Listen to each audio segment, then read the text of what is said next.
So you've been smoking cigars for a while, but maybe you haven't mastered what is known as the retrohale. Let's jump into it and get you started on tasting a whole world of flavor you have been missing out on. You're watching Oakland Tobacconist.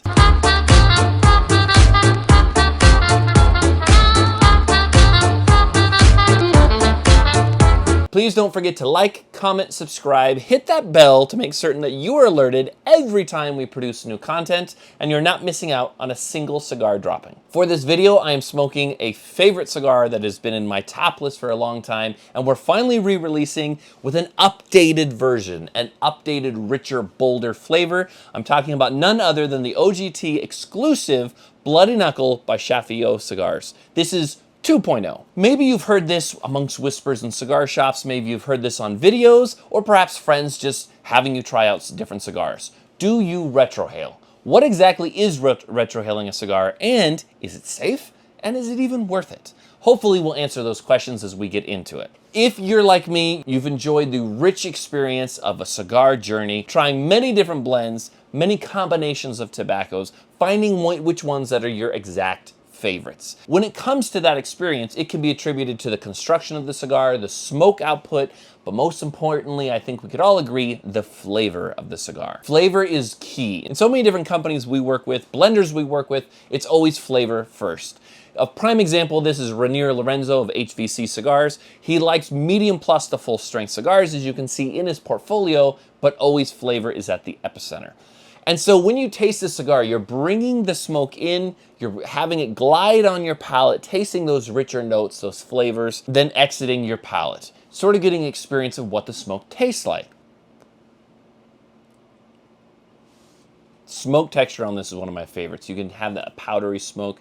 It's a little bit sweet. There's leather in there, there's earth, there's a hint of cocoa on the back end, and also espresso, like intermixed, almost like a mocha experience going on. Those are the notes that I can pick out on my palate, and you can have those sort of within the corners, in the tip of your tongue, on the corners, underneath, several different points of where the palate is experiencing and registering that flavor. Is that the only way to take notice of flavor notes? No, it is not.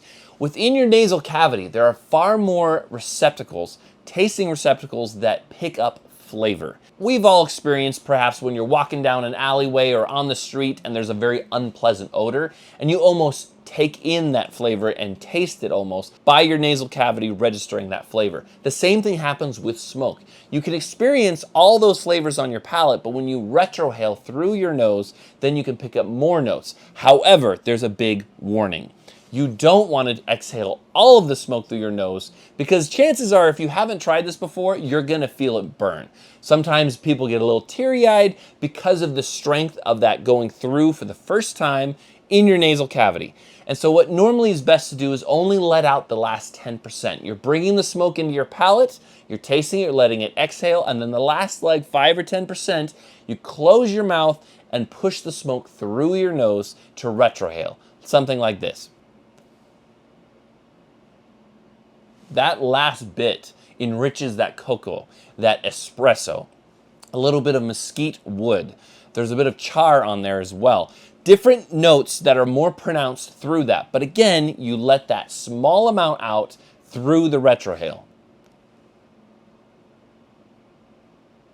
And that just enhances it all. Perhaps it might be difficult to master at first. So a good example sometimes is if you're perhaps, let's say, swimming in the ocean, diving deep under the waves, and you're trying to hold your breath, sometimes people, instead of plugging their nose, will blow out their nose to keep that air from entering in. And it's a prime example as well what you're going to do with the smoke. You're blowing that smoke out through. There's just a little bit of residual left on your palate, and you push that through your nose to experience that flavor, to also have it exit through that pathway. You experience a little bit of that spiciness, that cocoa-y, and that sweetness. I'm sure if you experiment with it a little bit, you'll find a few techniques that really help you.